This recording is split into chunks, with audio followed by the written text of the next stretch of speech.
మీకేమర్థమవుతుంది that Raj తరుణ్కి లావణ్యకి మధ్య rift రావడానికి ఏవైనా కారణాలు అయి ఉండొచ్చు, బట్ తిన కంపెనీ కరెక్ట్ కాదని రాజ్ తరుణ్ ఫీల్ అయినట్టు మీరు భావిస్తున్నారు? ఐ విల్ టెల్ యూ ఒక ఎగ్జాంపుల్ చెప్తాను మీకు. ఇప్పుడు Raj Tarun is a celebrity, definitely compare to her is highly successful person, famous with money XY. ఒక టైంలో కాదు, ఇప్పుడు చిన్నప్పుడు అంటే ఒక 10 years 11 what ever years back when he was not an actor, అప్పుడు ఇద్దరు సమానం అనుకోదాం. ఆ టైంలో స్టార్ట్ అయిన రిలేషన్షిప్ ఇప్పుడు 10 years తర్వాత రాజ్ తరుణ్ సెలబ్రిటీ స్టేటస్కి వచ్చింది. దీనికి ఒక ఎగ్జాంపుల్ ఏమి ఇస్తానంటే, గోల్డెన్ రిట్రీవర్ అని ఒక కుక్క ఉంటుంది, ఇట్స్ వెరీ లార్జ్ డాగ్. అవును. షువావా అని ఇంకొక కుక్క ఉంటుంది, very small dog, almost golden retriever పా దగ్గర ఉంటుంది సైజ్, 6 inches ఉంటుంది అంతే హైట్. నేను ఒకళ్ళ ఇంటికి, మా ఫ్రెండ్ ఇంటికి వెళ్తే అక్కడ ఆడి దగ్గర ఈ రెండు ఉన్నాయి. వాడు అది షువావా మాట్లాడితే అని దాన్ని వాయించేస్తాం, ఇది గోల్డెన్ రిట్రీవర్ని. అదేమో ఇలా కొంచెం ఇలా అణిగిమణి ఉంటుంది గోల్డెన్ రిట్రీవర్. అది చాలా విచిత్రంగా అనిపించింది నాకు. సో నేను అప్పుడు ఆయన అడిగాను ఓనర్ని, ఏంటది అంటే, సరే ఇప్పుడు ఈ రెండు చిన్నగా ఉన్నప్పుడు ఒకే సైజు ఉండేవి పుట్టినప్పుడు, అవి పెరిగినప్పుడు ఇది ఎంత అయిపోయింది, ఓకే ఇది ఎంత అయిపోయేసరికి ఇప్పుడు చివావా మాటికి అది దీనికన్నా పెద్దగా ఉంది, దానికి ఎక్కువ బలం ఉందని గుర్తు రాకుండా మాటికి కరుస్తూ ఉంటుంది దాన్ని. గోల్డెన్ రిట్రీవర్కి ఆ థాట్ రాకూడదు. I think Lavanya is a Chihuahua and this guy is a golden retriever. ఏదే అనాలజీలో, ఇన్ కంపారిజన్ ఆస్పెక్ట్, ఆ కాంటెక్స్లో.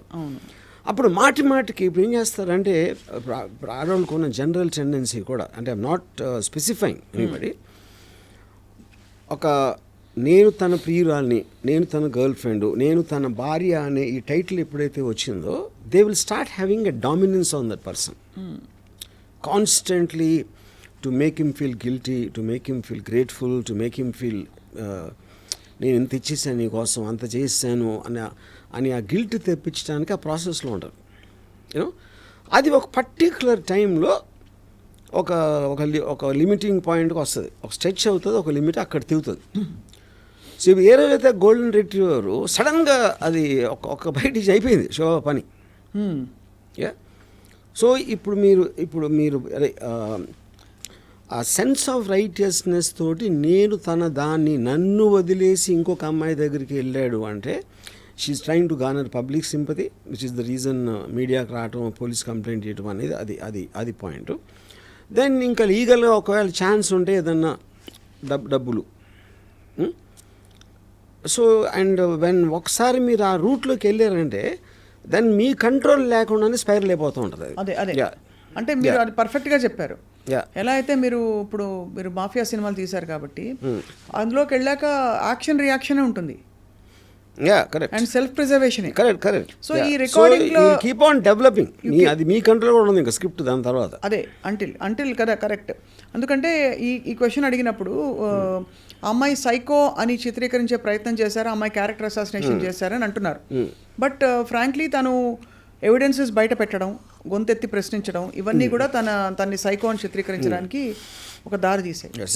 ఇప్పుడు నా బేసిక్ పాయింట్ ఏంటంటే, కామన్ సెన్స్ టెల్స్ మీ, ఇప్పుడు ఎమోషనల్ లాస్ ఆఫ్ కంట్రోల్ అనేది is one of the prime causes for psychopathic behaviour.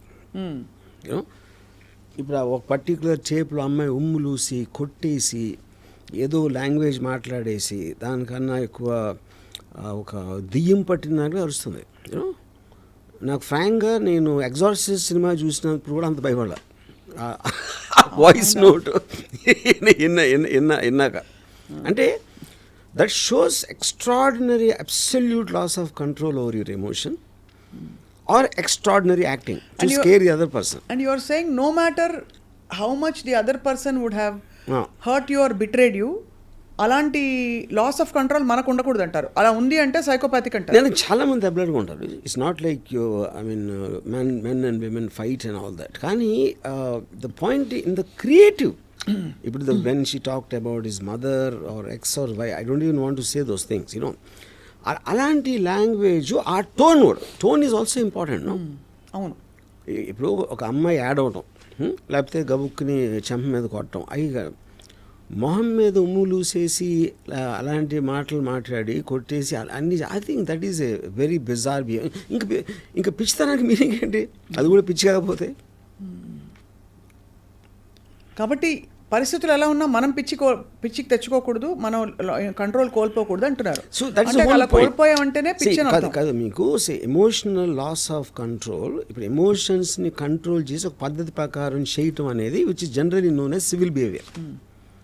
ఆ civil బిహేవియర్లో ఒక్కొక్కసారి uncontrollable టెంపర్తో కొన్నిసార్లు ఏదో తిట్టారా కొడతారా అనేవి జరుగుతాయి.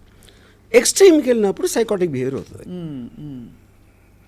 Yeah, everything is in degrees only. No right.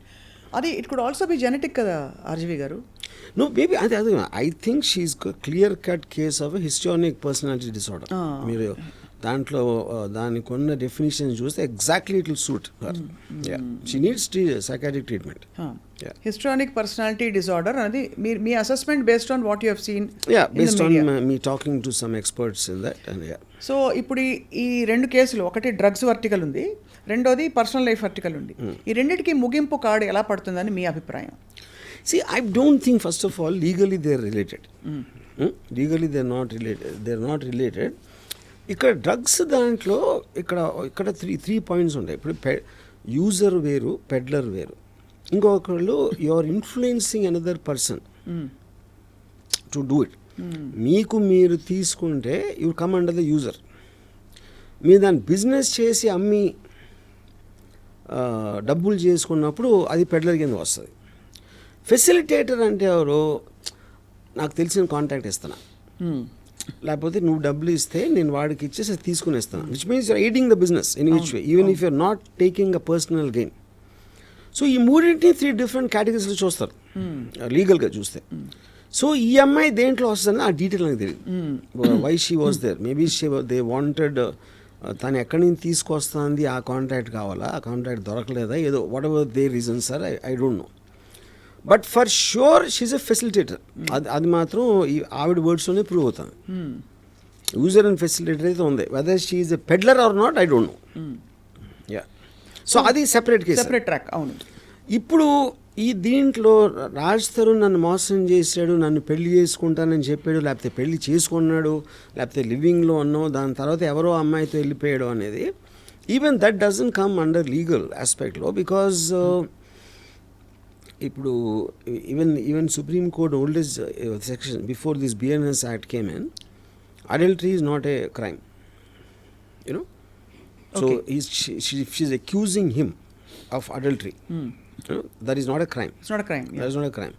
Second point, తనిలా అమ్మాయిని పెళ్లి చేసుకుంటున్నాడని నన్ను వదిలేసి నాకు ఒకవేళ పెళ్ళి అయ్యి ఉంటుంది, పెళ్ళి అయ్యి ఉండగా డివోర్స్ తీసుకోకుండా పెళ్లి చేసుకున్నాడు, అది వేరే case, which is not the thing here.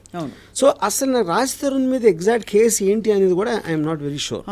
బిగమీ doesn't వర్తించదు, ఎందుకంటే ఫస్ట్ పెళ్లికి సో ఇప్పుడు బిఎన్ఎస్ యాక్ట్లో నేను పెళ్లి చేసుకుంటానని చెప్పి చేస్తే అది July 3rd ఇప్పుడు వచ్చింది. So this act between them would have happened much before. So BNS యాక్ట్లో వర్తించదు నాకున్న నాలెడ్జ్. కన్సెంటింగ్ అడల్ట్స్ రిలేషన్షిప్లో ఉండి తర్వాత వద్దనుకోవచ్చు, ఒకళ్ళు వద్దనుకోవచ్చు, ఇద్దరు వద్దనుకోవచ్చు.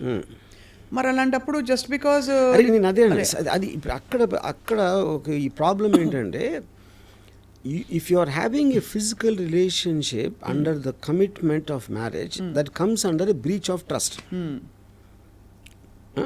Breach of trust and cheating కింద వస్తుంది, you know. And thereby she gave herself, but now he cheated కాబట్టి ఇప్పుడు అమ్మాయి జీవితం పాడైపోయింది అనే కాంటెక్స్ట్ నుంచి వచ్చినాయి ఆ లాస్ అని.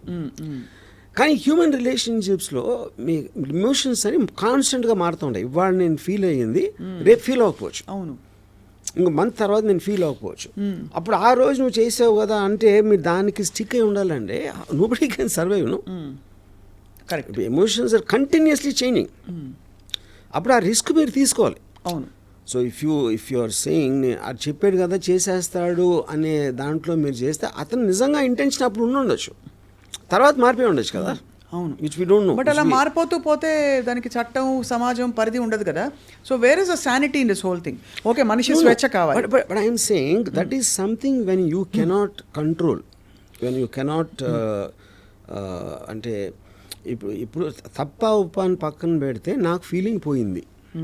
ఫీలింగ్ మళ్ళీ ఎలా వస్తుంది?